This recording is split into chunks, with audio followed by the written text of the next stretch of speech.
Season 7 of New World Aeternum, the Season of Conquerors, is coming on January 21st, which is only about a month away from the date of this recording. We just got some news from the developers and a big update on a closer look and a sneak peek of what's coming in Season 7. What I'll be doing in today's video is honestly just reviewing what was showcased and just doing a quick touch on these different items. I'll share the exact link of this news in the description of the video, so if you want to just take a look, feel free to, but really it's just going to be me talking about what's coming and my overall reaction to it. First things first, as many of us know, there is a fresh start that's coming with Season 7 with the new seasonal world idea that was recently launched. To be more specific, this first seasonal world is focused around PvP. So this means that starting at level 15, you will 100% be flagged in every situation. There are going to be a handful of new resources and brand new gears with new perks and just tons and tons of unique perks on certain items. There's already been hints that these new items are more powerful than artifacts, so it definitely will be very interesting. The biggest news we learned today was the fact that at the end of the season, seasonal worlds will end, but you can then transfer your character to a permanent world of your choice.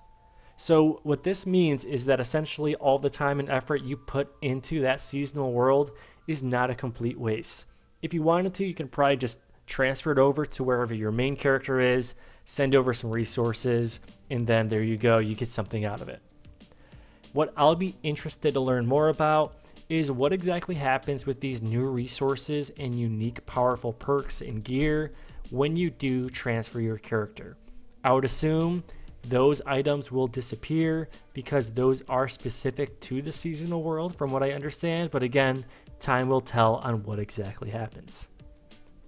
As we keep scrolling down, we can see the name of the new OPR map which is coming soon, known as Coral Divide. They call out that we can get a sneak peek of this new OPR map during a special preview weekend. They have not called out that specific weekend yet, but stay tuned. It will be at some point during Season 7. If I had to guess, probably like February and March timeframe.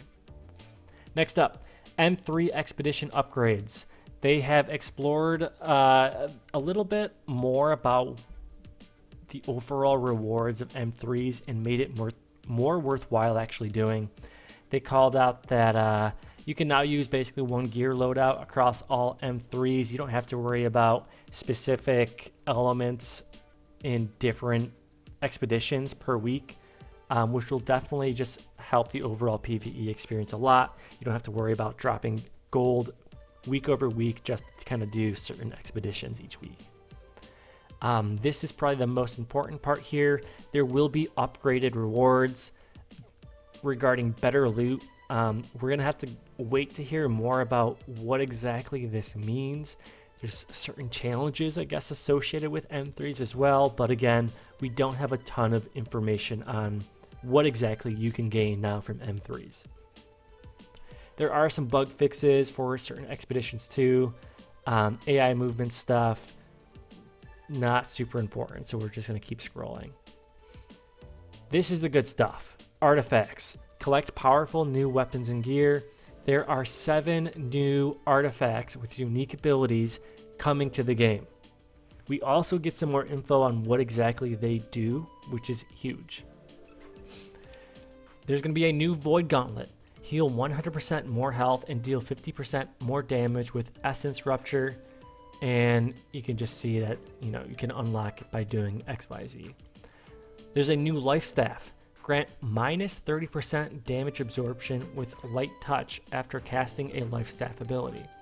That will be interesting, 100%. We'll see if that actually turns into something here. Ice Gauntlet, the Otzi. Inflict Frostburn by breaking Entomb, slowing enemies and dealing damage over time. That's very interesting. I can see some people running that. A new Fire Staff, look at that. Burnitator. Sacrifice damage for increased burn effects.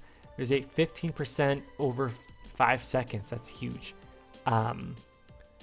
A brand new bow, deal 15% more damage to poisoned enemies. That's definitely interesting. A new rapier, apply stacking burn effects with heavy melee attacks. That's very interesting. I'm not sure how that's going to turn into something, but I can definitely see some builds popping up down the road with that. A brand new earring with the Justice perk. Calls out automatically recharge healing potions after 20 hits. That's definitely going to be interesting. I wonder how that will work with point players or even bruisers that kind of go in clumps. Definitely going to be something we have to keep our eyes on. And then a new musket causes enemies to bleed on headshots. That's pretty interesting too, and honestly pretty scary because I know that there's some pretty good musket players out there. Other than that, there are some upcoming in-game events coming. None of these are new. They're going to be new to you console players out there, but again, just jump on YouTube, search any of these, and you'll have a full guide already on exactly what these are. Keep going down. Season Pass rewards. We've got some new tool skins, the typical things. It looks like the Otzi and the Heketa artifacts are in the free track. To be more specific, that is the Life Staff and the Ice Gauntlet. So you can expect that those are basically freebies in the free season track. Premium, we've got, typical new skins, weapon skins, armor skins, some new emotes, transmog tokens, resources, nothing crazy. Other than that, there's some more bug fixes. I'm not going to go super in depth into that. And again, Season 7, Season of Conquerors, is coming on January 21st. So we have the answer to when this is coming, and I'm actually surprised that we have this information about the new artifacts coming. I thought that they previously mentioned there were 8, but it looks like there are actually 1, 2, 3, 4, 5, 6, 7, 8. There you go. Yeah, there are 8. So there's 7 new weapons, 1 new jewelry piece, and we already have the info on what exactly they are. And that really covers it. If you guys enjoyed this type of video, go ahead and hit that like and consider subscribing. I'll be covering more news related to New World Aeternum, as well as overall tips, tricks, guides, and everything in between. Thanks again for watching, and I'll catch you guys later.